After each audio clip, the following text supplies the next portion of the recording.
Okay, today's demo is a painting I did of a mockingbird. It's in watercolor and a little bit of casein. And you'll probably be wondering as the video progresses, why do I have the pocket watch hanging beside the painting and it's not moving? And the reason is very simple. The camera I'm using, it's okay, it's not bad, but it's not great, and it doesn't have the ability to focus real well. So I actually use that to focus on with the white paper. If I didn't, everything would be out of focus. The technique I'm using, I'm working on casein Montval paper, which is a relatively inexpensive student grade paper, and but I really like it.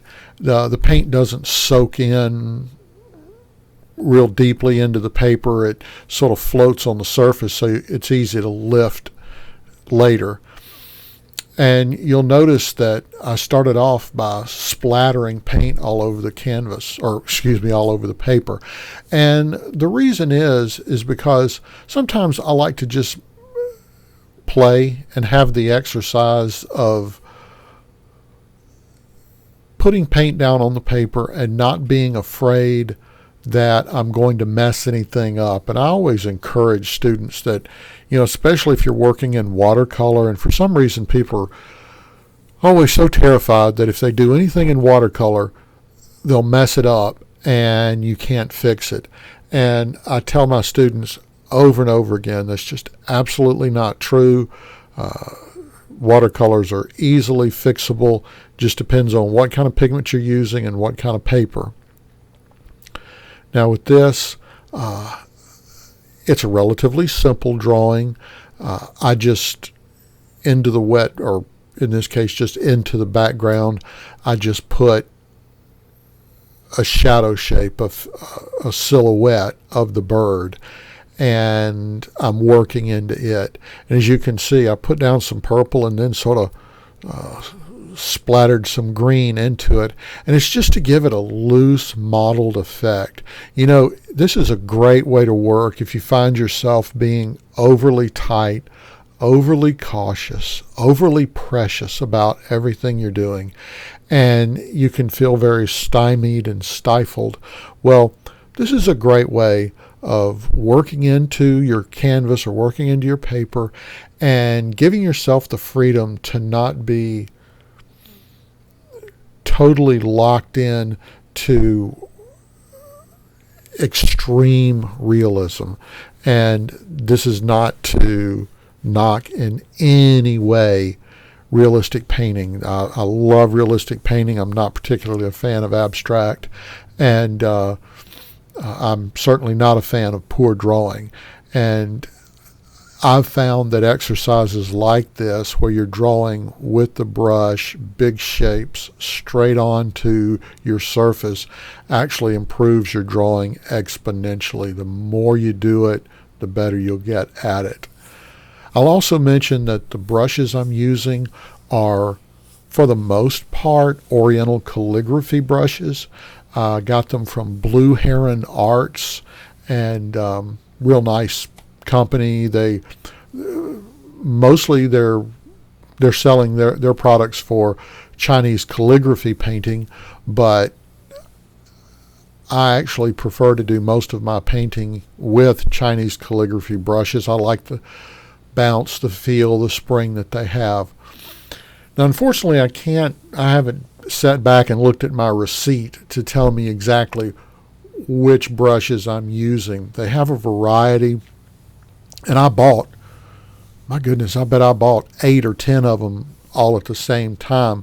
And I tried to gear toward more the mixed hair brushes, so it would be a mixture of 2 or 3 different types of hairs, and at least, of course, spring and a little more life to them. And so that's why I got those, was so that they just have that little bit more spring. But feel free, if you do buy Chinese calligraphy brushes, I would opt for the ones that had a little more spring to them, the mixed hair, but I'd also look at buying any of the others as well, especially, if you're experimenting and you're playing with brushes, to a certain extent, you're just going to have to buy and see if you like them and look at reviews, look at what other people recommend, but to a certain extent, you just have to be willing to buy them and maybe sometimes be a little disappointed because they're not doing exactly what you thought they would do. But don't get too disappointed, don't get too frustrated, because you can always, set them aside. And if you're someone like myself, that I'm always experimenting and playing, then you don't know. I've had brushes, I've had equipment and supplies that have sat around for quite literally decades, sit down 10, 15, almost, and some for 20 years. And I just didn't use them because I couldn't figure out what I would do with them because of the way they acted. And then one day, 15, 20 years later, I go in the studio and I think, well, get on a wild hair and say, well, let me try this. And all of a sudden, a whole new world opens up. And those materials become something that offer a whole new way of expressing myself. And were it not for those materials, I couldn't have done it in the way I did. So just if you don't like what you bought, set it aside and just let it be sitting there waiting for the opportune time to be pulled out and used. Now, I'm also using a traditional synthetic brush, as you can see in some of the painting, and I don't know what it is. Like I say, it's just a relatively inexpensive synthetic brush around. And glancing, I think maybe one of these may be a Kolinsky brush, but definitely not. When you see me putting down the white, that's casein. And I love casein, but you don't want to use natural hair brushes with casein. It will absolutely ruin them.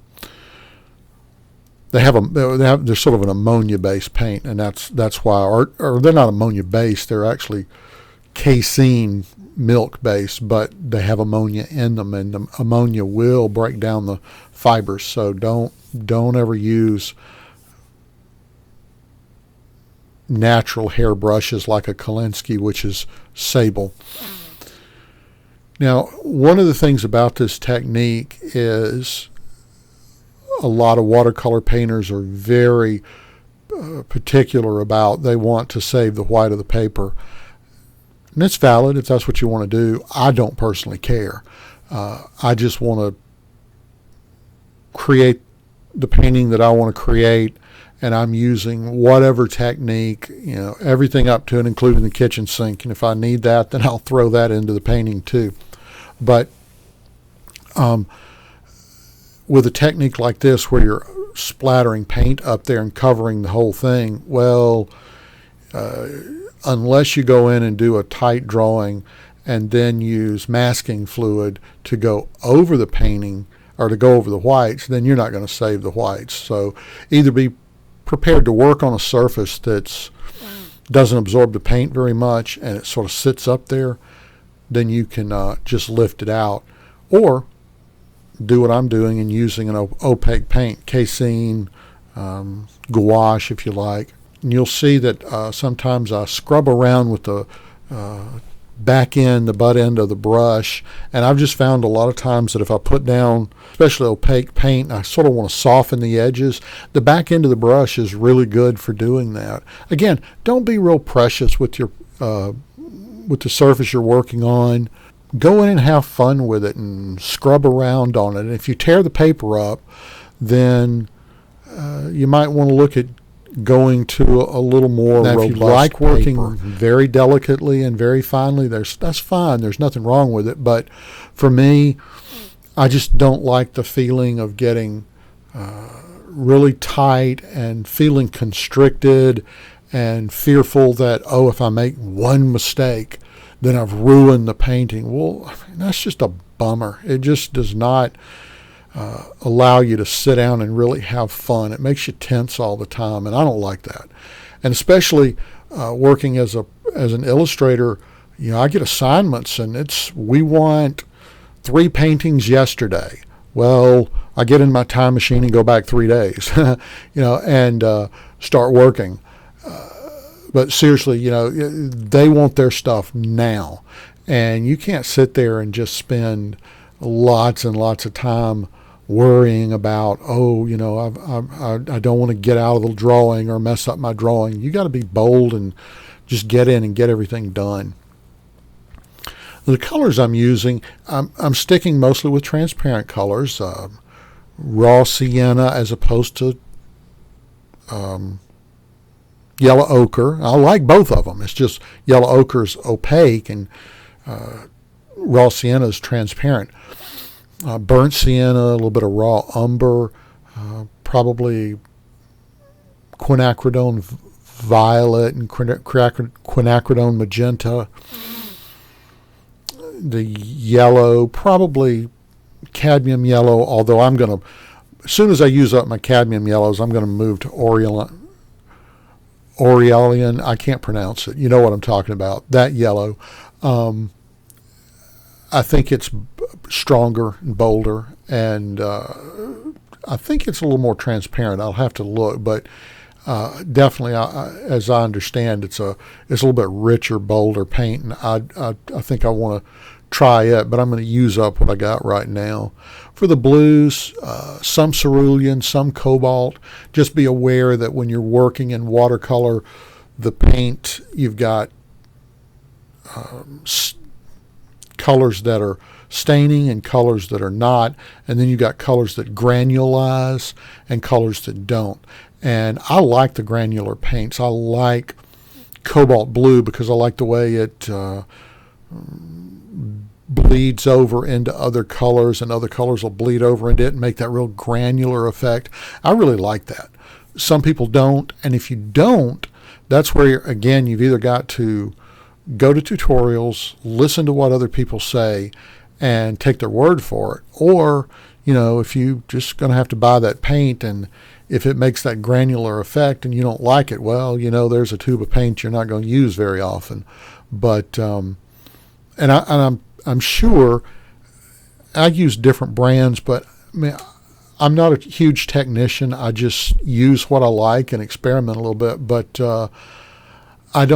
I haven't sat down and experimented with all of the different brands to see which ones that are granular, which are more granular than others. So if you're using M. Graham as opposed to Rembrandt, which one would be more granular? Well, I don't know. There are channels where people they'll buy one of everything and experiment and play. And I really rely on them to give me that knowledge because, frankly, I don't want to sit down and buy one of everything. I'd rather just get what I want and use that. But you can certainly look around and see what people are recommending. And you can see near the end of the painting that once I've about finished it, well, then I go in and start splattering on top of it again to give it even a more fun, loose style.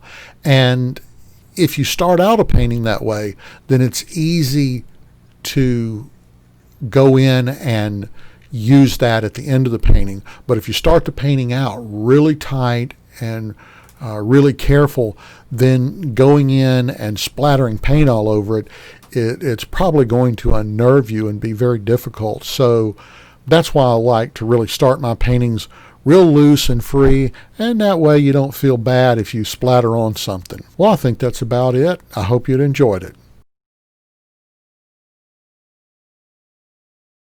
If you've enjoyed this episode of The Arthropologist, please hit the like button. And if you'd like to see more episodes like this, think about subscribing. I'm Bill Wilson, and I'm The Arthropologist.